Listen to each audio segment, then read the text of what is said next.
நடந்த சண்டையில நான் தோத்துட்டேனா? நீனும் உயிரோட தான் இருக்கியா?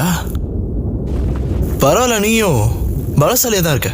சோனியக்காரி உண்மையை தான் சொல்லியிருக்கு. இங்க நடந்த போர் உண்மையாவே கஷ்டமானது. ஆமா, நீ சொல்றதும் சரிதான். நீ போய் சொல்லியிருக்க. உன்கிட்ட நிஜமாவே நிறைய சக்தி இருக்கு. ஆனா அதை எதிர்த்து நிக்கிற திறமை என்கிட்ட இல்ல. நடந்தத ஒரு யுத்தம்னே சொல்ல முடியாது. சோனியக்காரிய நம்பினதை ஏமாற்றத்தை தான் கொடுக்குது.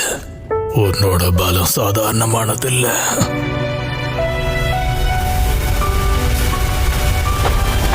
சைத்தாமா.